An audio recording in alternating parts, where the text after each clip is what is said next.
Buenos días, estimados participantes del webinario denominado Inteligencia Artificial aplicada a la investigación.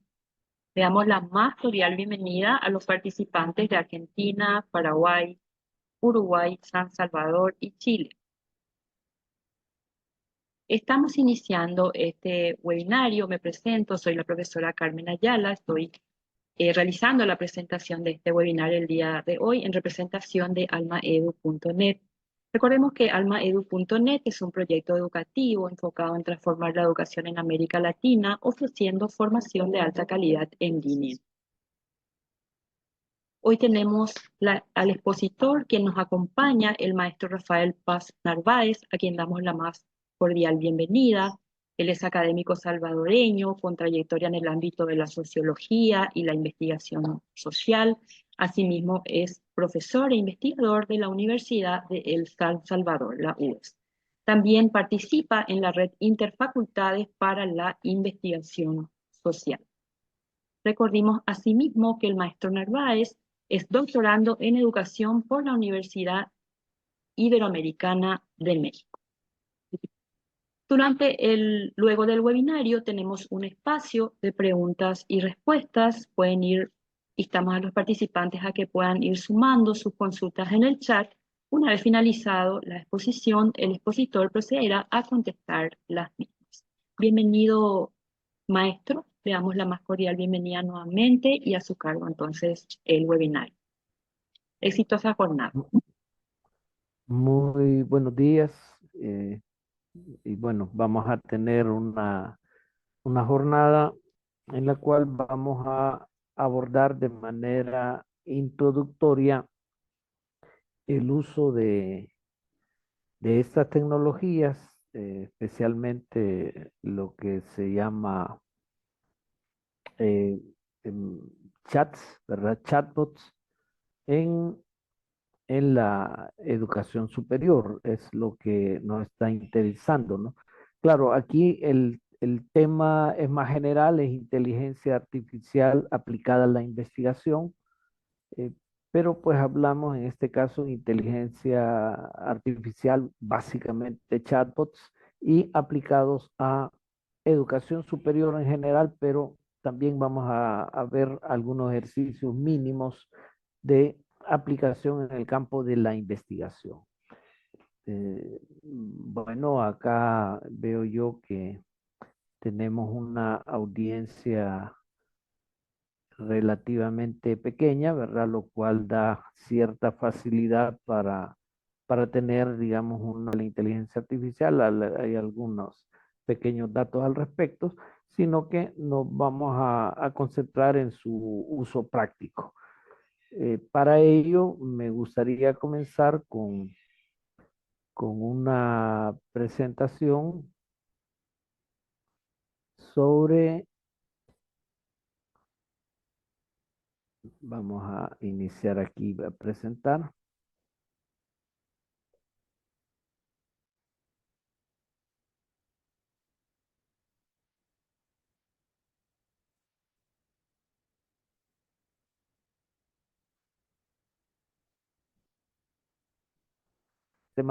Este material está disponible en internet, se puede descargar.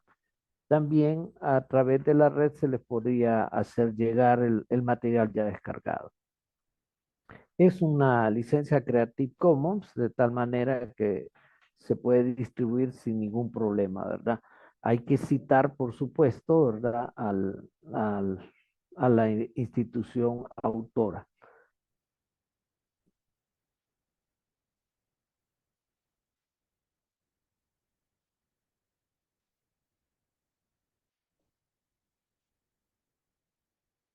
Bueno, ChatGPT es una herramienta de inteligencia artificial. Por inteligencia artificial vamos a conocer todas aquellas tecnologías que imitan habilidades intelectuales humanas.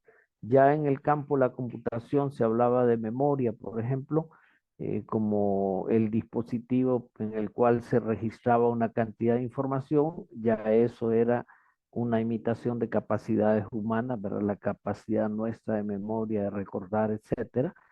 que se estaba depositando en un disco duro, la capacidad de cálculo, etcétera.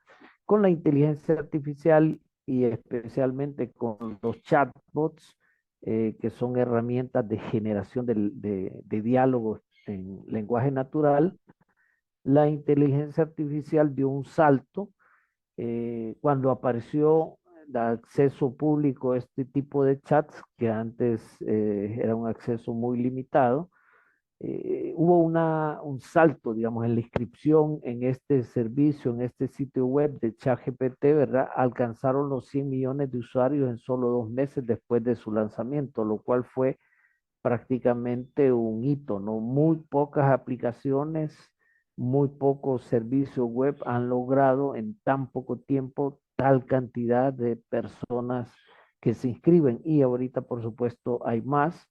Hay, por supuesto, muchas más chatbots, aparte de ChatGPT, fue el primero de uso de acceso público general.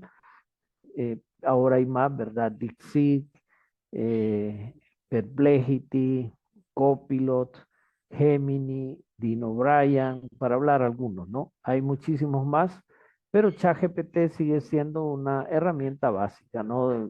A partir de la cual se pueden conocer las otras. Esta presentación ofrece una visión general de cómo se trabaja con ChatGPT. Entonces, en este material que les estoy dando a conocer en este momento, ahí aparecen estos textos, ¿verdad? Que se pidió a ChatGPT que definiera en 50 palabras qué es ChatGPT. Y ChatGPT se describe, en cierta manera, podemos hablar de la inteligencia artificial casi como un ente, ¿verdad? Se describe a sí mismo como, pese a que no lo es, ¿verdad? O sea, allí ya hay unas investigaciones relativamente sociológicas respecto a cómo las personas toman el diálogo con ChatGPT, lo antropomorfizan, o sea, están considerando que están hablando con casi con otra persona humana, otra mente humana, y empiezan a relacionarse de manera prácticamente amistosa o enemistosa con el aparato, ¿no? Es un aparato.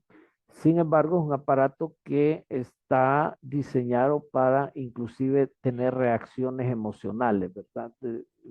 En el diseño, como es lenguaje natural, tiende a llevar a una cierta emotividad en la respuesta, aunque en términos reales careciera de cualquier emoción. Pero como las emociones, tanto como las cuestiones cognitivas expresan en el lenguaje, en la respuesta de ChatGPT podremos encontrar eh, connotaciones emotivas, ¿verdad? Pero bueno, en todo caso, ChatGPT es un gran modelo lingüístico desarrollado por la empresa OpenAI, basado en una arquitectura 3.5, ahorita ya va hacia la 5. Puede generar texto similar al humano a partir de instrucciones de entrada, responder preguntas y realizar diversas tareas. Se entrenó con un enorme conjunto de datos de texto en Internet para aprender patrones y relaciones de lenguaje. Esa es la manera en que se describe. Lo que podemos mencionar es que prácticamente ChatGPT ha ido más allá y otros chatbots han ido más allá de los sistemas operativos. El sistema operativo es una herramienta, aparte de las computadoras, que nos permite darle órdenes a partir de escribir instrucciones o seleccionar en un menú con el ratón, con el mouse o con cualquier otro dispositivo, seleccionar una interacción con la máquina. ChatGPT es lo mismo, solo que ahí digitamos, ¿no? Digitamos como en una barra de búsqueda de un buscador, pero lo que estamos haciendo es activando toda la base de memoria a la cual tiene acceso los chatbots y el chatbot nos va a dar una respuesta. En ese sentido, de manera general, funciona como un modelo de lenguaje basado en inteligencia artificial que genera respuestas y proporciona información en una enorme variedad de temas. Es decir, se dice que ChatGPT tiene en ese momento acceso a casi la plenitud www, o sea, de Internet.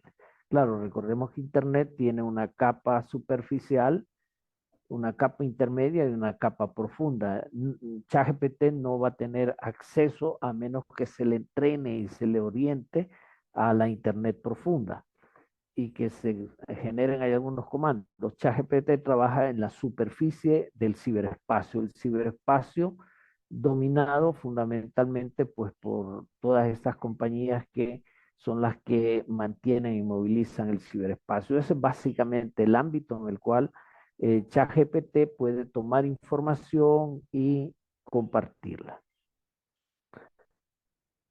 En el caso de estudiantes de carreras universitarias, ChatGPT ayuda a obtener respuestas rápidas a preguntas académicas, brinda asistencia en investigación, proporciona ideas y sugerencias para trabajo y proyectos, ayuda a mejorar las habilidades de redacción y redacción de ensayos. En otras palabras, se puede tomar a ChatGPT como un asistente socrático o como un oponente socrático. Se le puede pedir consejo, etcétera. Y muchas personas ya lo están utilizando así. Nosotros hicimos una investigación en 1993 y encontramos que alrededor del 20% de estudiantes universitarios en El Salvador conocían y hacían uso de ChatGPT. En la actualidad, ese porcentaje ha subido a un 65% que conocen y están utilizando estas herramientas. Claro, hay un problema con estas herramientas y hay una virtud. De la misma manera que cuando aparecieron los buscadores, cuando aparecieron los motores de búsqueda, como por ejemplo Internet Explorer, Mozilla Firefox, Chrome, muchos estudiantes les dejaban de tarea, por ejemplo, en la secundaria, que hicieran una pequeña reseña de la teoría de evolución según la planteó Charles Darwin. Las personas iban a internet, encontraban una página, copiaban, pegaban y no citaban. Ni siquiera, con suerte, muchas veces leían material, no había ningún tipo de transformación de este material, entonces eso generaba un vicio con el cual llegaban a la universidad. Cortar, pegar y no citar es plagio. Y eso es algo que hay que estar en la universidad reorientando porque muchas personas llegan a la universidad con esa práctica, inclusive hasta niveles de posgrado. Entonces es algo que es necesario orientar. Con esta tecnología pasa algo similar.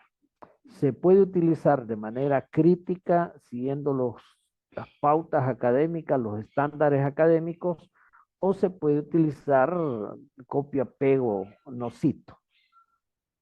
Cuando uno le pide a ChatGPT, uno le da la instrucción a ChatGPT de que escriba un ensayo sobre X, Y o Z tema y uno pregunta cómo debo citarlo. ChatGPT proporciona una referencia bibliográfica en la cual él se pone como autor. Yo estoy antropologizando, pero es así, ¿verdad? El chatbot se pone como autor. Entonces, el chatbot es consciente de que el autor, por decir que es consciente, ¿verdad? Al menos está programado para que lo que produce se produzca como algo que fue producido por la máquina y la autoría es de la máquina. Entonces, eso es algo que hay que tener en cuenta. No es lo mismo darle sugerencia que escriba una carta, ChatGPT le escribe, uno la toma y la modifica, que un artículo científico.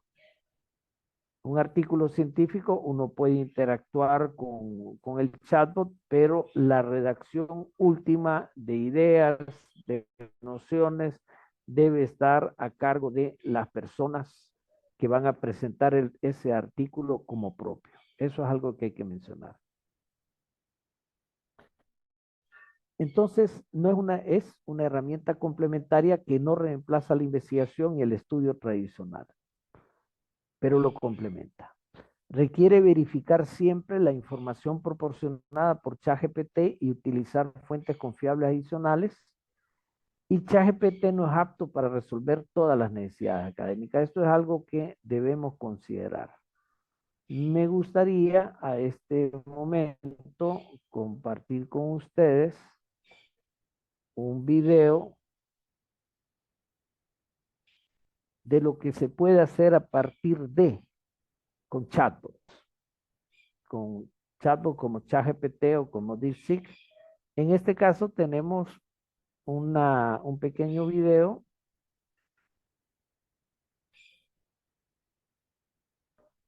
de algo que ocurrió en China. In Shenzhen, China, 7,590 tons went up the night sky, setting Guinness World Records title in the process. Now, fishing the plane, the largest aero unit owned by drones, has more than triple the number of planes used in the previous record. This breathtaking feat was organized to celebrate the 72nd anniversary of the Andean parade of drones shifting seamlessly the night. Permítame, parece que no estoy compartiendo el video. Déjenme trabajar en ese asunto.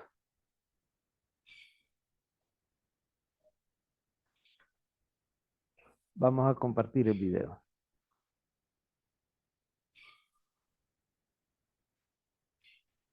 Ahora sí, compartimos el video. Ahí se ve, profesor. Bueno, lo voy a dejar así, aunque aparezcan otros anuncios al lado, porque cuando lo puse en pantalla completa, no dio.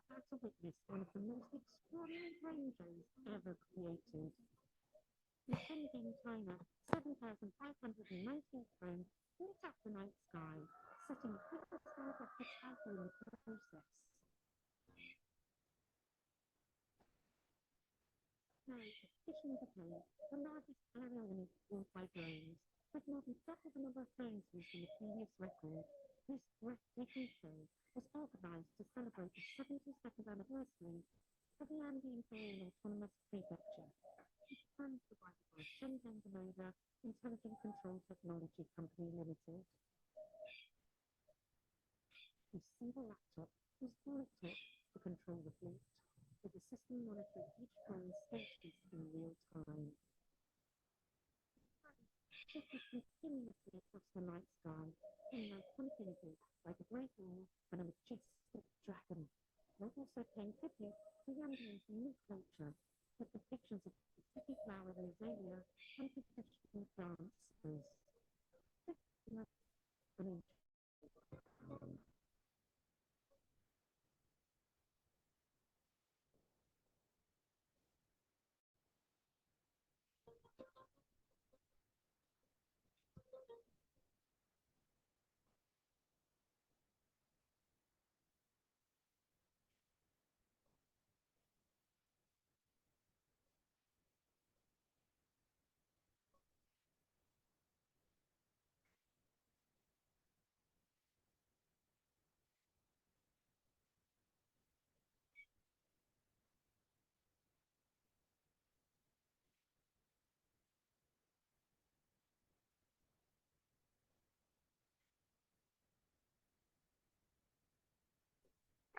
Bien, dejemos hasta ahí el video nos da una idea de hasta qué punto en un momento determinado se vuelve necesario el uso de inteligencia artificial para lograr algunas realizaciones como esta. O sea, más de 7,000 drones volando de manera coordinada exige una programación minuciosa de cada uno de esos aparatos.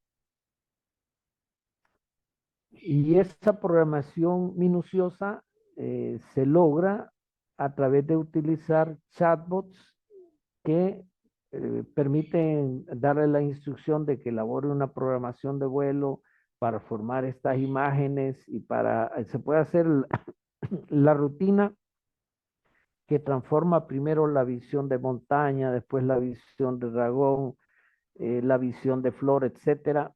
Todos los drones vuelan de manera coordinada y además coordinan las luces porque funcionan con luces que se apagan y se encienden, luces LED, Entonces hay aquí una coordinación de un enjambre de drones muy grande. Para lograr eso en tiempo relativamente corto, pues acudir a una inteligencia artificial que le proporcione la programación de los vuelos de los drones, de qué manera se va a encender o apagar las luces LED que lleva cada dron, es algo que se hace con inteligencia artificial. Ahora, eso supone que hay un equipo que revisa programa por programa para cada dron si lo que el chatbot ha producido es efectivamente correcto. Porque la inteligencia artificial comete errores. Es tiene en el sentido la capacidad de generar información, pero esa información no siempre es completamente impecable. Aun cuando se ponen dos inteligencias artificiales que revisen recíprocamente las producciones, siempre es posible que haya un error. Y eso hace que las personas humanas deben revisar. Generalmente esta imagen de drone evoca y provoca cómo se está utilizando la inteligencia artificial en el mundo contemporáneo. Esto tiene que ser, es una actividad profesional, ¿no? El vuelo de los drones es una actividad profesional. No digamos cuando se usan enjambre de drones en el área militar, ¿verdad? Ahí es otro tipo de programación y también son cosas profesionales. Pero, y claro, la aplicación e investigación científica va, podemos derivarla, ¿no? También los drones, el enjambre de drones se pueden utilizar para agricultura y para otras tareas, ¿verdad? Para muchas otras tareas. Pero, Sí, profesor, se ve. muy bien, cuando acá dice, se requiere verificar siempre la información proporcionada por ChatGPT y utilizar fuentes confiables adicionales, nos referimos a eso. Ese espectáculo de drones que ustedes han visto, en este caso en video, aquí en El Salvador en algún momento se ha contratado eso también, ¿verdad?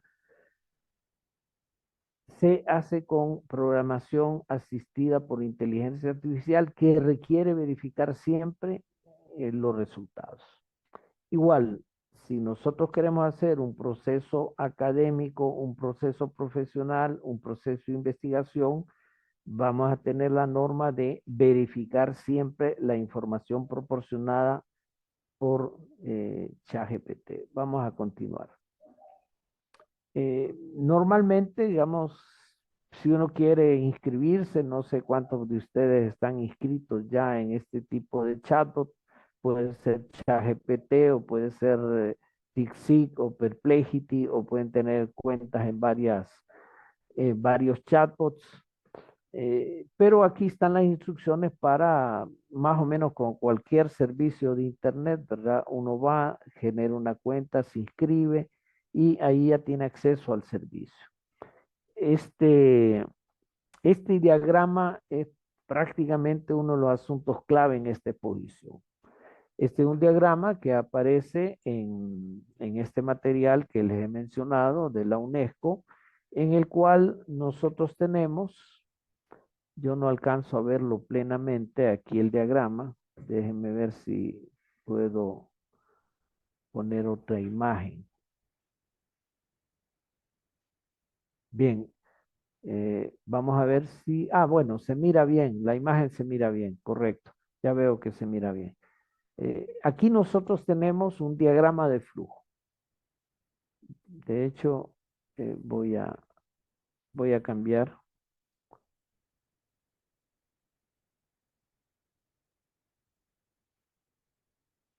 Aquí nosotros tenemos un diagrama de flujo.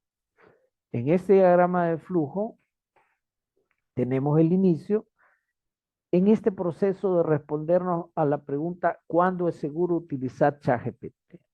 Este es un diagrama de flujo elaborado por Alexander Tulkanov, ¿verdad? Un experto en inteligencia artificial y política de datos desde una perspectiva legal, ¿verdad? Y es un diagrama que la UNESCO retoma. Entonces, ¿cuándo es seguro utilizar ChatGPT?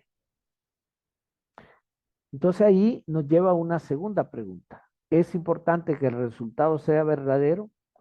Si no es importante que el resultado sea verdadero, aquí tenemos luz verde, es seguro utilizar ChatGPT. ¿A qué nos referimos?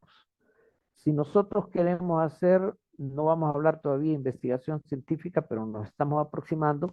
Si nosotros queremos hacer perfil de 10 casos de trabajo social de escolares que están en una situación, niñas, niños, adolescentes, mujeres, hombres, en una situación de riesgo de abandono escolar. Y nosotros queremos perfilar 10 casos para tenerlos como base de enseñanza en un taller a un grupo de personas jóvenes que se están entrenando en abordajes resolutivos que logren trayectorias escolares eficaces.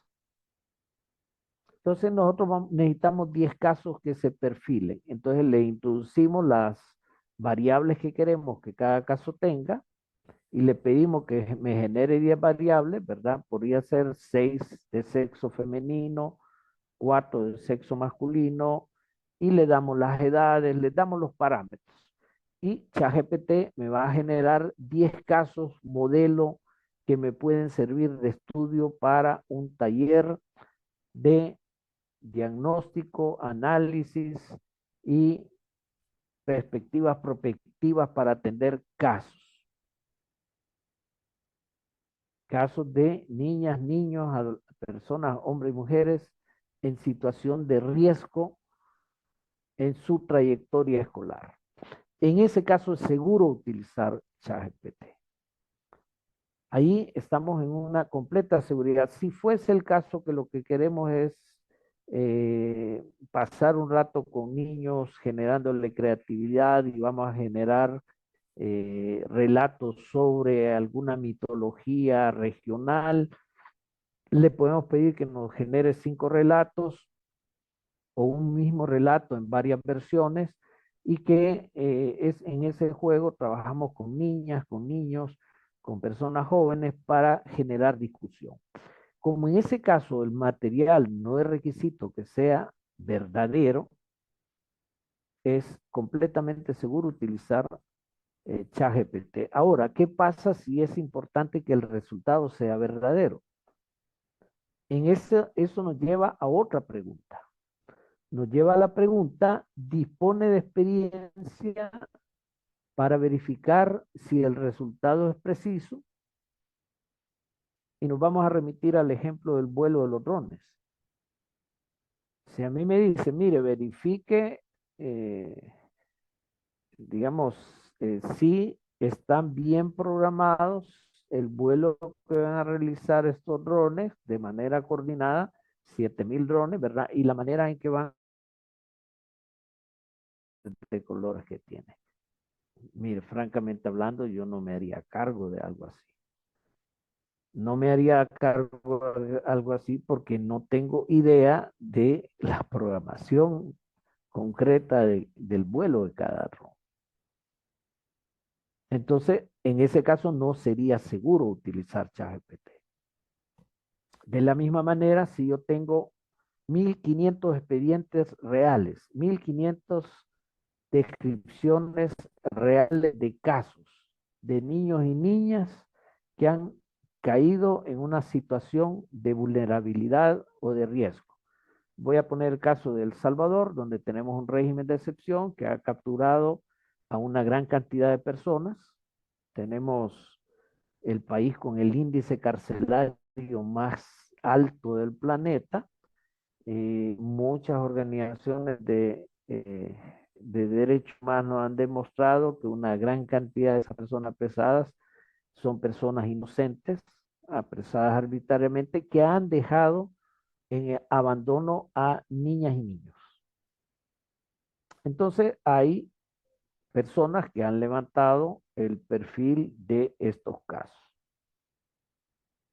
Y yo necesito hacer un análisis de 5.000 casos de niños y niñas distribuidos en el contexto del país para tratar de caracterizar cuál es la situación, tratar de hacer un diagnóstico de la situación de estos niños y niñas a partir de la información que me llega. Yo puedo utilizar las metodologías tradicionales, ¿verdad? Y el tiempo que yo me voy a tardar en procesar toda esa información puede ser significativamente mayor si yo tengo la capacidad, al hecho que yo tenga la capacidad de usar técnicamente bien un chatbot, una inteligencia artificial. Pero aquí la clave es que la persona disponga de la experiencia para verificar que el resultado es preciso.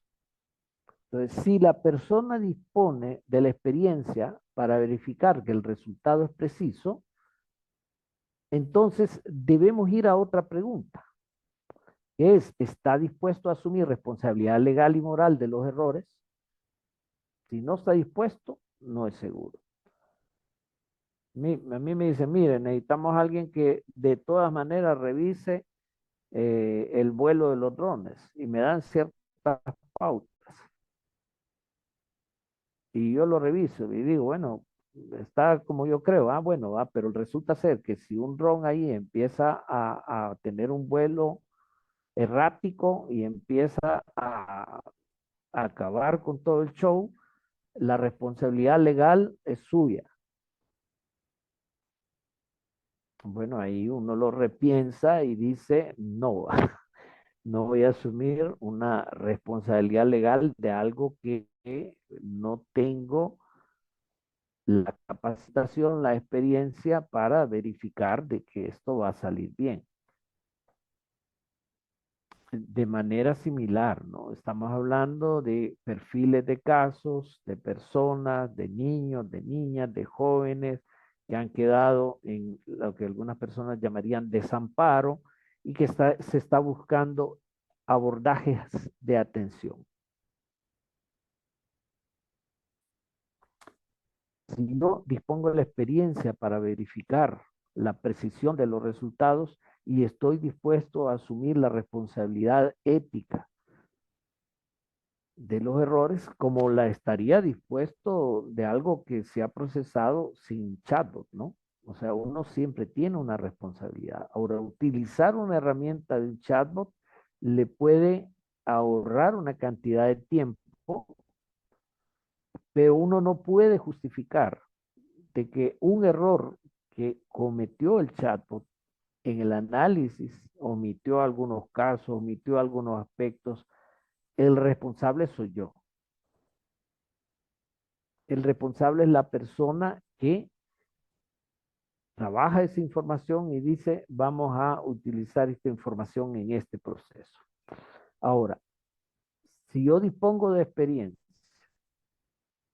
si es importante que el resultado sea verdadero, yo dispongo de experiencia y estoy dispuesto como persona profesional a asumir la responsabilidad, es posible, no es seguro, pero es posible utilizar ChatGPT. Pero asegurémonos de verificar la exactitud y el sentido de cada palabra y frase.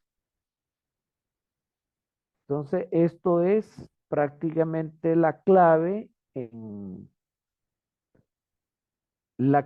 todo este asunto, ¿no? De cómo utilizar ChatGPT en el mundo académico, en el mundo de la investigación. Debemos tomar en cuenta este diagrama que, a diferencia del corte pega, ¿verdad? Cito, o corte y pega, no cito, corte y pega, cito adecuadamente, que de cierta manera los vicios que el buscador, que una exploración en Internet, un rastreo en Internet nos puede provocar son de menor impacto que los vicios, ¿verdad? Que puede generar un uso indiscriminado y un uso sin tomar en cuenta las normas de trabajo con eh, con, con estas herramientas, ¿no? Bueno, en ese sentido, volvemos a insistir, ¿verdad? Es una herramienta complementaria que no reemplaza la investigación y el estudio tradicional. O sea, si yo voy, digámoslo así, ¿verdad? Aprobando mis acciones académicas porque utilizo este tipo de herramientas y yo no aprendo, yo estoy fingiendo que aprendo. Y cualquier error que yo cometa en el mundo lo irresponsabilidad. Entonces, yo necesito, no puedo reemplazar el uso de inteligencia artificial por mi aprendizaje. Requiere verificar siempre la información proporcionada, ya lo hemos mencionado, y no es apto para resolver todas las necesidades académicas. Hay cosas que independientemente lo poderoso que puede ser y la versatilidad que tiene, hay cosas que no las puede hacer con precisión. Entonces, los chatbots, ChatGPT en particular, en este caso, es una herramienta de enseñanza-aprendizaje, es una herramienta que apoya la investigación, es una herramienta que apoya la administración y en algunos casos que se han hecho versiones particulares de ChatGPT, permite o de cualquier otro chatbot o de un chatbot que no sea ni ChatGPT ni ninguna de esas marcas, permite participación comunitaria. Un ejemplo, ¿verdad? Hace unos meses en un congreso, todas las ponencias se concentraron, se reunieron en un servidor, se reunieron los artículos científicos, se reunieron los perfiles de las personas participantes y toda esa información se puso disponible para que fuese base de datos a la cual se podía tener acceso con un chatbot. De tal manera que se podía dialogar con todo ese material del Congreso, ¿no? Qué investigaciones se hizo, pidiendo un resumen de esta investigación. Entonces, hay una forma de participación comunitaria que a veces no solamente es pasiva, porque esto es solamente de consulta, sino que combinando estos chatbots con ciertos canales de salida, ¿verdad? Puede generar una participación mucho más interactiva, pero esto es ya algo más especializado.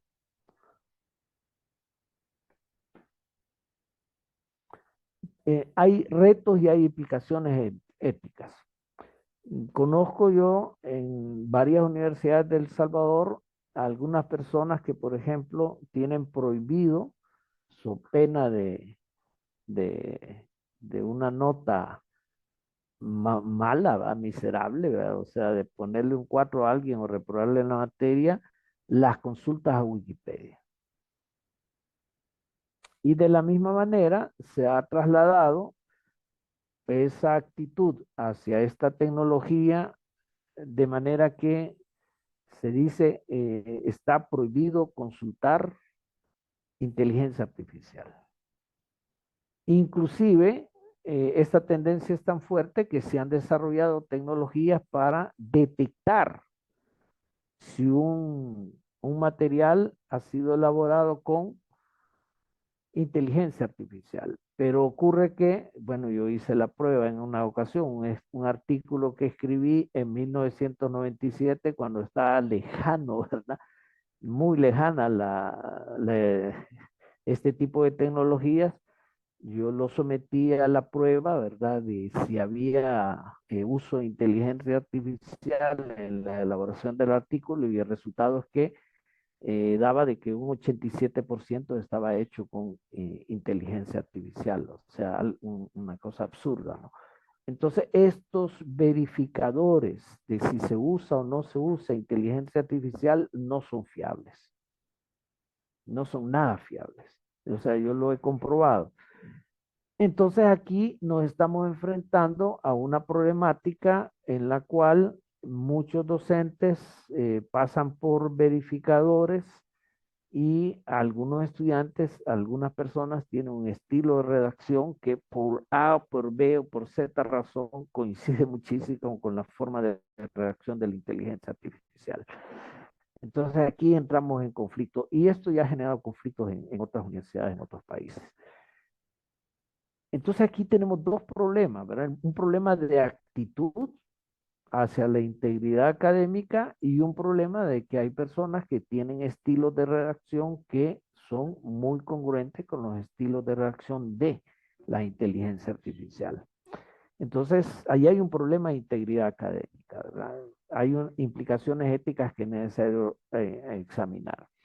Hay una falta de regulación, indudablemente. Hay un problema con la protección de datos. Hay problemas de sesgo cognitivo. Esto es particularmente importante que tomemos en cuenta. A menos que uno entrene a una inteligencia artificial, que además que entrene a un chatbot, porque no todos los chatbots son susceptibles de entrenamiento. ChatGPT sí es un chatbot que uno puede entrenar. Uno puede decirle, vas a trabajar con estos parámetros. Se lo puede decir, darle la instrucción. Y ChatGPT va a trabajar con esos parámetros. Pero cuando uno no le da los parámetros de trabajo, puede tender a sesgos cognitivos. Por ejemplo, puede tener narrativas eurocéntricas, puede tener narrativas patriarcales y las tiene. A menos que uno esté consciente y en las instrucciones del abordaje de datos, instruya directamente que debe evitar los sesgos cognitivos A, B y C, una inteligencia artificial subrepticiamente porque está entrenada por personas que tienen una cultura, que tienen sesgos cognitivos. Por ejemplo, estas herramientas de reconocimiento facial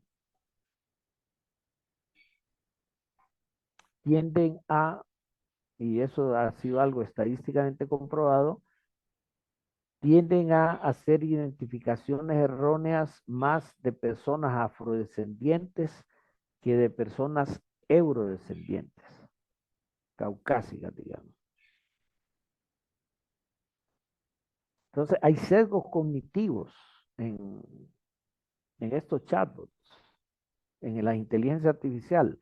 Hay sesgos cognitivos que afectan los análisis de género, afectan los análisis de diversidad. Hay un problema de accesibilidad también. No todas las personas tienen acceso a estos recursos. Muchas veces se tiene acceso a la versión gratuita, pero no se tiene acceso a las versiones que tienen mayor cantidad de herramientas, que son herramientas de pago. En ese sentido, hay un problema de comercialización. Sí es una herramienta que puede servir en tareas y en estudios. Responde a preguntas relacionadas con las asignaturas, con las acciones académicas, genera ideas de proyectos. Le puede uno verificar, le puede uno decir, bueno, quiero que se remitan las fuentes, puede verificar las fuentes porque a veces inventa fuentes. Si uno no le da instrucciones precisas, inventa fuentes. Eso ya lo hemos comprobado completamente, ¿verdad? Entonces, sí responde a preguntas relacionadas con las asignaturas, pero hay que tener cuidado, hay que verificar cada información. Por eso decimos, es un complemento, no sustituye. Genera ideas para proyectos, facilita encontrar recursos adicionales para ampliar la comprensión de un tema, redacta explicaciones claras de conceptos difíciles. Hay ventajas, pero uno, como le decía el padre de Mafalda, ¿verdad? Escuchando el diálogo entre el padre de Mafalda y el hermano de Mafalda, Guille, más o menos parto que es cultura de todos nosotros,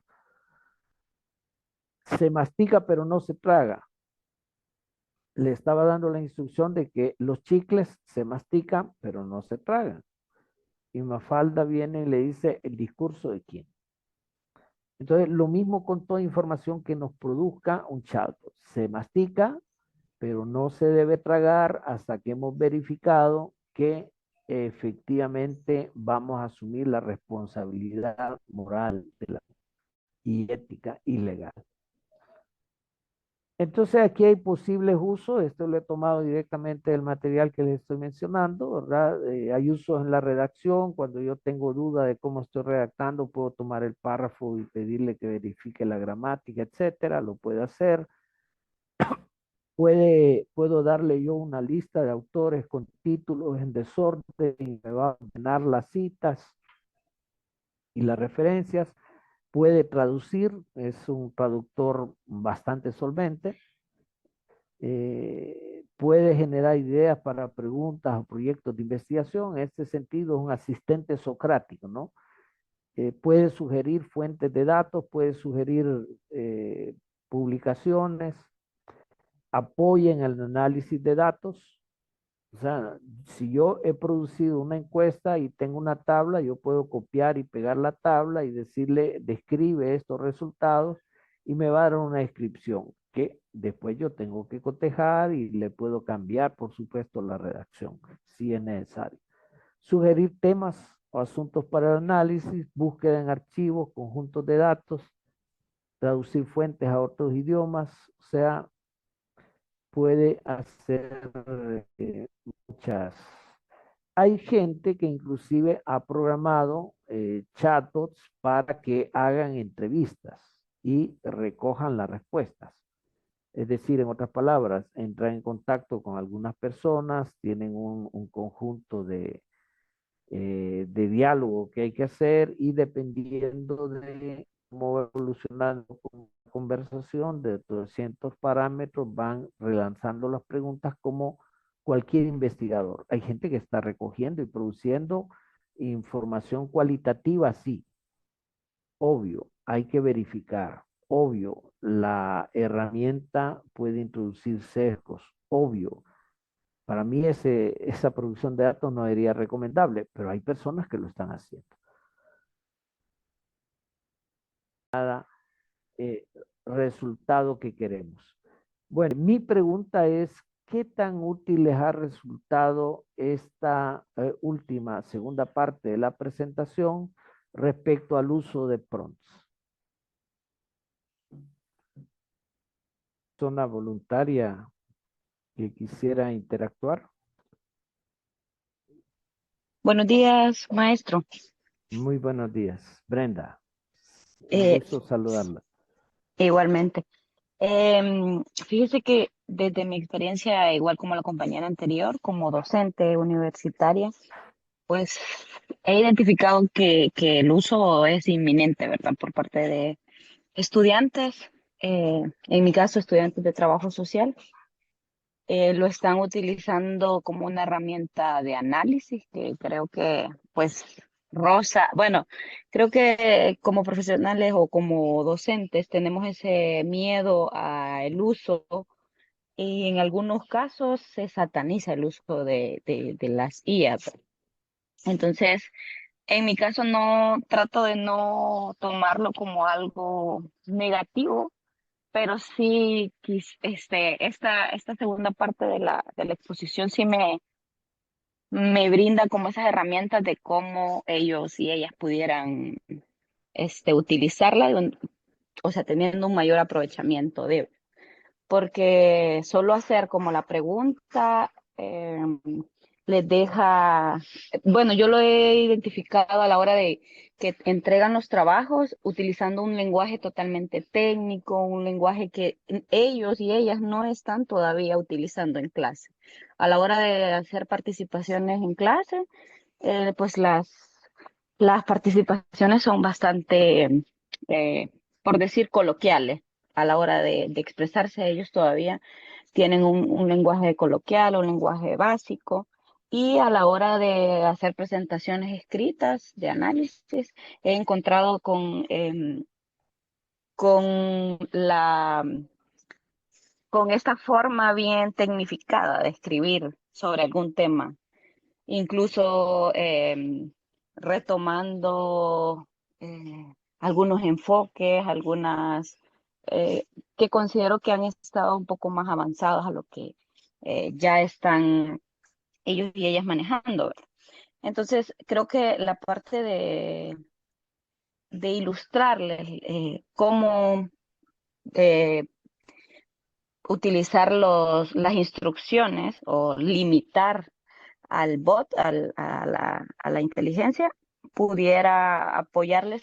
Y yo siempre trato como de, no sé si es la forma adecuada, pero les he mencionado que si van a usarlo, que lo utilicen como una guía o como un refuerzo, pero que no dependan específicamente de que todo el trabajo sea elaborado por, sino más bien que incluso pudieran buscar o solicitarle qué tipo de bibliografía utilizar, qué tipo de ejemplificaciones o incluso algunos datos que no se conozcan. Y por el otro lado, siendo yo estudiante en este momento, estoy estudiando un curso de inglés intensivo y, por ejemplo, he solicitado ahora con esta herramienta que usted nos está dando, creo que voy a tener un poco más de claridad de cómo solicitarle que me ayude. Por ejemplo, siempre le he puesto así como de, elabora un resumen de 10 líneas sobre una película en específico para poderlo exponer en inglés. Pero ahora ya con eso de las instrucciones, creo que sería de irle delimitando un poco más a la inteligencia. Eso sería, maestro. Muchas gracias por compartir sus experiencias y sus criterios, Brenda. Esto se enriquece no solo con la exposición, ¿verdad?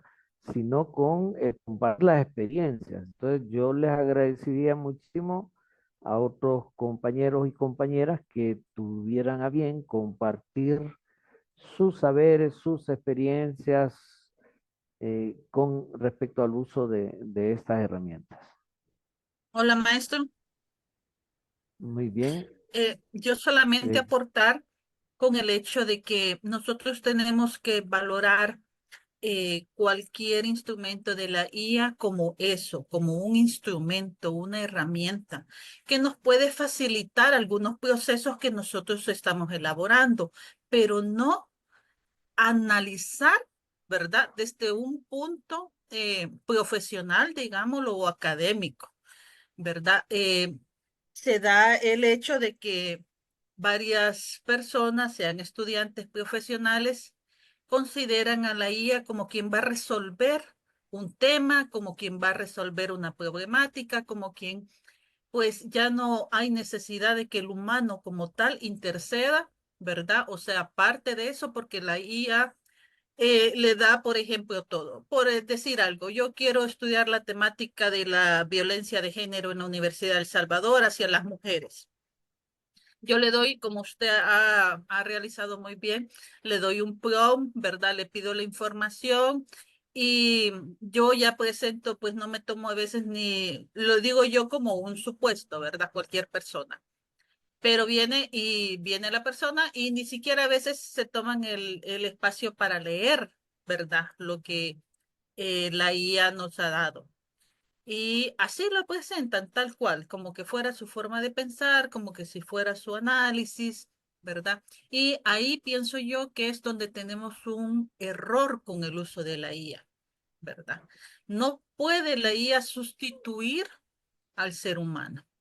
¿Verdad? Nosotros debemos considerar siempre que somos quien, como bien lo dice usted, damos las instrucciones, ¿verdad? Pero no podemos esperar de que esa resolución que nos dé la IA sea la correcta, sea la única o sea lo idóneo, ¿verdad? Nosotros tenemos que hacer esa parte de análisis, de criterio, ¿verdad? Y de conocimientos que tenemos. Por eso insisto, yo pienso que nosotros siempre tenemos que verla como una herramienta que nos facilita las cosas. Por ejemplo, yo la he utilizado a veces en que tengo bastante información, tengo, por ejemplo, datos y le pido que me elabore una tabla con tal y tales elementos. Entonces me ahorra mucho el estar yo elaborando la tabla, pegando la información. Ella me la da ya hecha, ¿verdad? O le pido un presupuesto, por ejemplo, con tales y tales elementos, y me la da. Entonces me facilita las cosas, ¿verdad? Pero yo soy quien tengo que darle esa información y dársela de la forma más correcta, digámoslo, posible, para que ella no me dé una información errónea de lo que yo le estoy solicitando. Ese sería mi aporte, maestro. Muy bien. No sé si algunas personas más quisieran compartir. Digamos, yo podría pedirle, un estudiante podría instruir, y a veces no tiene el concepto de prompt, ¿verdad? A veces. Por lo menos en la realidad que nosotros hemos sondeado, aunque un 65% de estudiantes universitarios ya están utilizando chatbots como DeepSeek, Perplexity, Copilot, Geminis, entre otros, ¿verdad? ChatGPT, la mayoría de ellos no tienen una idea sistemática de utilizar instrucciones para interactuar con la producción del chatbot. Ese es un dato. Hay un porcentaje que sí ya se mueve por medio de chatbots, pero lo que a veces aún personas que trabajan con chatbots no hacen es utilizarlo como una herramienta de su propia profesión para producir no un artículo científico, porque yo le puedo pedir, instruir a ChatGPT que me haga una investigación sobre cómo abordó la cuestión social Alberto Maferrer en El Salvador en 1900, a mediados digamos, a principios del siglo XX. Y ChatGPT inclusive tiene una opción en algunas versiones para hacer una investigación a profundidad y va a escribir, va a redactar un excelente artículo científico. Pero ese artículo científico, la autoría es del chatbot. Es un plagio que yo tome ese artículo y le ponga mi nombre. Ese es un chatbot, es un plagio. Ahora, como profesionales, nosotros podemos tener esa herramienta de cómo Manferrer aborda la cuestión social. Me sirve ese artículo, pero me sirve como insumo para algo que yo estoy produciendo. O sea, el problema que nosotros tenemos muchas veces es cómo está configurada la cultura académica. En la cultura académica hay puntajes respecto a quiénes publican, cuánto publican, en qué revistas han publicado, y todo ello muchas veces es la superficie del trabajo académico.